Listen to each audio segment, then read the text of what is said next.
Hello everyone, I'm going to give you a little lesson on how to do what I call the jazz pizzicato on the upright bass. If any of you are electric bass players to begin with, this technique is quite different from how you'd approach it on the electric bass. So what we want to do when we're playing a walking bass line, and what I mean by walking bass line is when you play 4 chord notes in a bar.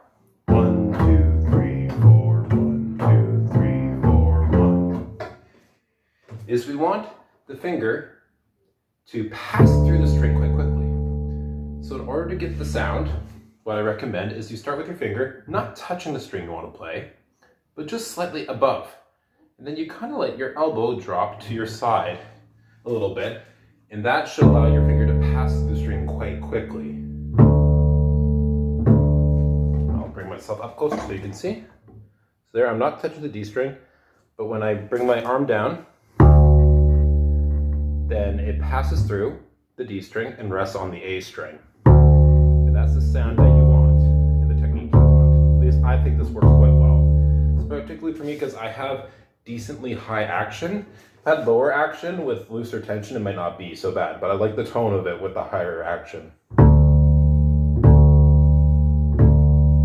And the key is to not have your finger resting on it before it, because if you do, you can hear that bang sort of sound.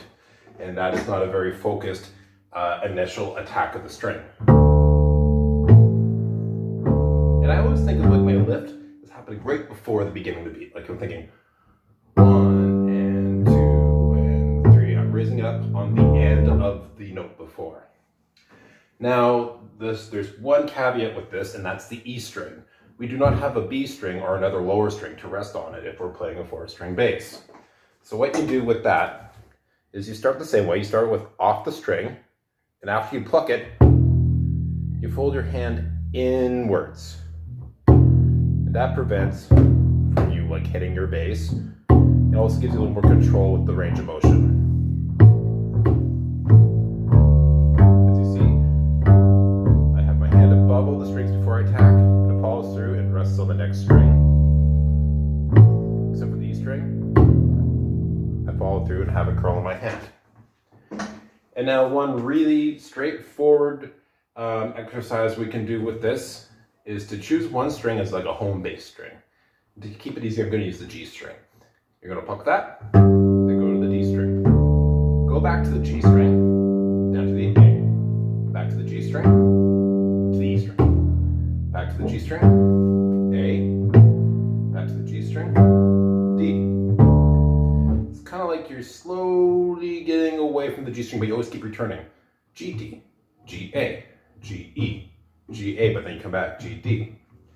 And you can do that pattern starting on it with any of these strings as a home string. Like I have to do one with D as my home string, where I go D, up to G, D, down to A, D, all the way down to E, D, back to A, D, up to G.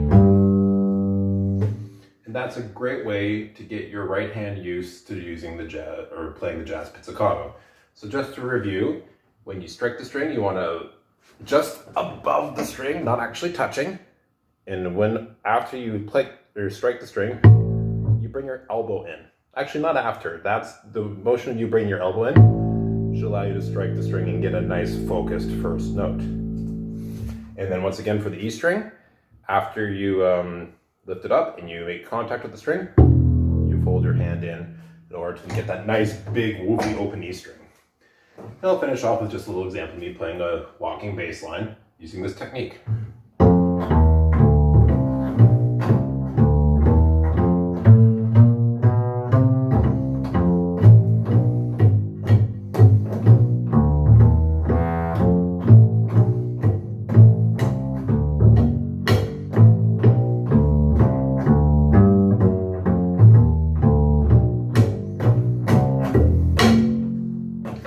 Awesome, I hope you enjoyed that. I had a lot of fun talking about it. I'll see you soon.